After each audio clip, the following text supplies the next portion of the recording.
Today, a B set gets A listed. The Airfix come Hornby GWR B Set, a train that has been seen on almost every Western region model railway, and then even further afield than that. It's brilliantly simple and can make a wholly authentic GWR branch line train with just 2 coaches. Well, just about.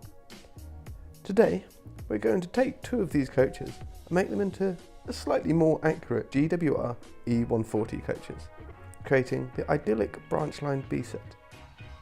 Now, this isn't a 100% budget project, as there is quite a bit that needs doing, but when you spread this cost across the 2 coaches and then compare that price to any new coaches you might get nowadays, it won't seem quite so perilously expensive. Right, before we look further into it, hit those like and subscribe buttons, because that's what David Attenborough would do. Disclaimer, I have no idea if he would actually, but it's a happy thought. So, let's have a look at what we're going to need. Brace yourself, this is a big list, but this list will be in the description, so feel free to check it there. So, to start with, 2 pairs of GWR 7-foot plate bogies from Comet, GWR Airvents, vacuum cylinders from Comet, Dynamos from Comet, V-hangers from Comet, battery boxes from MJT, NEM coupling boxes also from MJT, close coupling from Keen Systems, flush glazing from Southeastern Finecast, some 1.5mm angle from Evergreen, some 40 thou plastistrut, transfers from the HMRS sheets, some brass bearings, a bit of 0.45 and 0.7mm wire, which comes to a total of £54, which I know is a lot, but that works out at £27 per coach. Again, it's not my cheapest project, but hey ho. So to start with, we're going to take it apart. Firstly, the bogies just pull straight off, and then slide a knife or a screwdriver up from the sole bar behind the carriage sides to release the clips, and then prise the body off carefully. Then the screws that can be seen are then removed and the interior can be removed from the chassis. Lastly, the glazing units can just be pushed out easily. So we're going to start with the body shell. I'm replacing the air vents, as a while ago I dropped this coach and knocked half the vents off. So this step is more down to personal preference rather than necessity, but it adds a nice little extra to it. Next, the E140 shouldn't have this extra window next to the guards compartment, so we're going to blank that out with a bit of plasticard and some filler sanded flat. Next we turn to the chassis and the things that need to be removed. The buffers need to be cut off, but as there's no suitable replacement for these, I need to be extra careful with these as I'm just going to put them back on afterwards. Next, using some cutters, I cut off the underframe bracing, and then using a Dremel and a cutting disc, I cut off the battery boxes and the imitation vacuum cylinders. Next we turn back to the buffer beams. These need to be straight, but were made curved to match the end of the coach, which does actually need to be curved. But the buffer beam, not so much.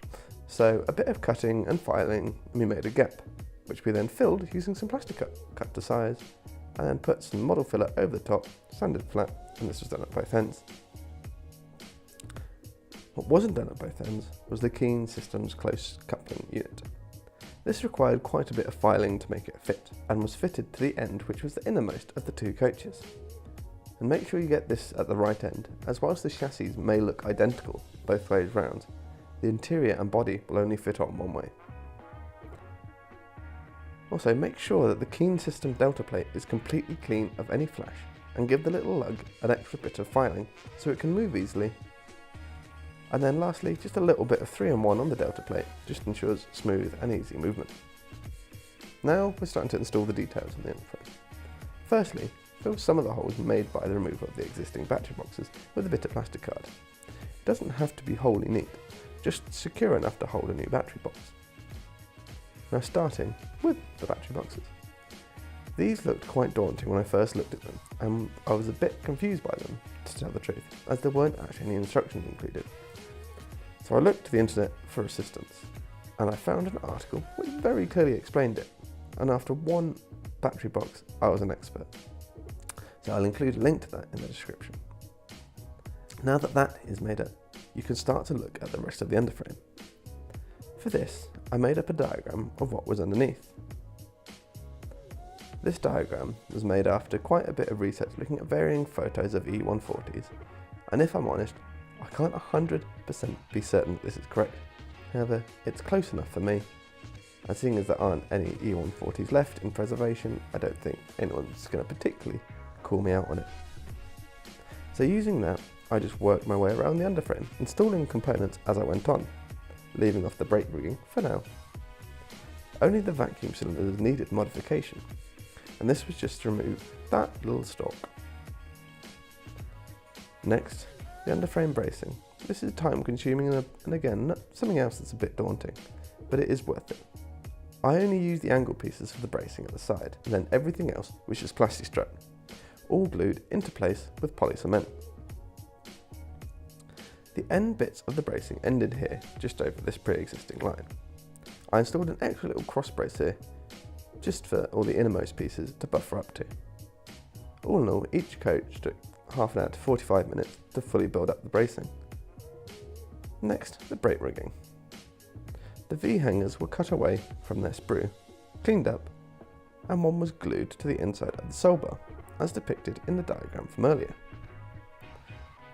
Once that glue had thoroughly dried, I took the vacuum cylinder operation arm and a bit of 0.45mm wire and threaded it through. Once in roughly the right place, I put the second V-hanger on with some glue and got that into position carefully. Once that glue had dried, I cut the wire to length and glued that in place along with the vacuum arm. I repeated this at the other end as well. Lastly, for the brake ring, I installed a length of wire that ran the entire length of the coach, stopping short of the bogies. This too was glued in position, and that was the underframe basically complete. One thing I did experiment with was the idea of a dynamo belt. This was simply an offcut of brass from one of the etch brass sprues. This was simply bent into shape and glued into position. I don't know if it would be any good, but it was just something I toyed with doing for a while. Lastly, the buffer beams were rebuilt. The cosmetic coupling was just glued into place. This was done by creating a slot in the buffer beam and just slotting it in. And lastly, the buffers cut off earlier were refitted. I'm not totally happy with these buffers, so I'll continue to keep an eye out for more accurate replacements. But until then, this is better than nothing. Before we move on to the next bit, let's see where this episode's steam spend is going. As we're now in December, and whilst it's not Christmas yet, no matter what M&S tells us, this episode's £10 steam spend is going to Operation Christmas Child. They're a charity who are well known for their Christmas shoebox appeal and distribute gifts to kids in poverty-stricken countries, and give them a chance to live a bit of that Christmas magic that we so often take for granted. So, the next step is to build the replacement bogies. These are a Comet kit and are quite easy to build, and near enough everything you need to know is included in the instructions. Just a few little pointers I picked up on there. Make sure all the holes are drilled before cutting away from the sprue. These are just drilled with a 0.8mm drill bit. I also drilled out the axle holes with a 2mm drill bit too, so that the Allen Gibson bearings could fit in. I then attached the bearings and the brake shoes before cutting everything away, as I found it easier to solder them on here before folding the bogie up. Then it was just a case of following their instructions and folding them up. For two of the bogies, I installed the MJT brass NEM coupling box. To fit this, I cut a gap the size of the box in the end bar of the bogie and soldered it into place, so that the front of the pocket was flush with the bar.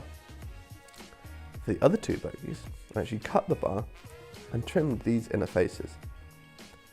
I bent the bar inwards to meet those inner faces and soldered them together. This is just so that the keying system could work uninterrupted by the bogies. And now we're getting to the fun bit, painting. I painted the bogies by hand as I didn't want to get paint into the bearings. I painted the roof by hand also, as for some reason my airbrush was just not liking the paint I chose for the roof, which is irritating as it took a lot longer this way. However, I then masked off the roof and sprayed the sides cream, masked that, and sprayed the bottom of the sides brown. The top edge was then painted brown by brush, as I didn't fancy masking that off. Lazy I know, but nah, what are you going to do? The underframe was also sprayed black, and the ends of the coaches were painted black too. I then picked out some details in paint, such as the door handles gold, the drop lights were painted crimson, and the top half of the axle boxes were blue. I'm not sure of the exact colour required for those, however the closest I had was some Deltic blue from a previous project, and that basically looks right, so I just went with that. Whilst a lot of this was drying, I also turned to the interior, painting the seats a faded red in the third class compartments and a dark blue in the first class compartment, the floor grey everywhere, and the walls a woody brown. The passengers were then glued in place, and once everything had dried, it was onto the transfers. The first one is the gold line going between the brown and the cream. They should have a black line as part of it. However, the transfer sheet I got didn't have any, but they are on the HMRS GWR logo and coach lining sheet. I just didn't have this sheet at the time. As this is just going to be a GWR round door livery, only the one line is required. 2 are required if you're doing the later Cresta design. Then the door transfers are applied. The numbers were then applied as well. These go at both ends on each side and they're level with the door transfers. The last transfer to go on is the GWR roundel between the 5th and 6th compartment on one side and between the 4th and 5th on the other. And now that the transfers are on, a quick coat of varnish to hold it all in, and then the windows from Southeast Finecast are fitted, and these don't take too much to fit. Click the link at the top for more information on this sort of glazing. Now it's just a case of fitting it all back together. And there we have it, a completely rebuilt GWR B set from the old Airfix models. Granted a bit pricey and a bit lengthy, but the results speak for themselves.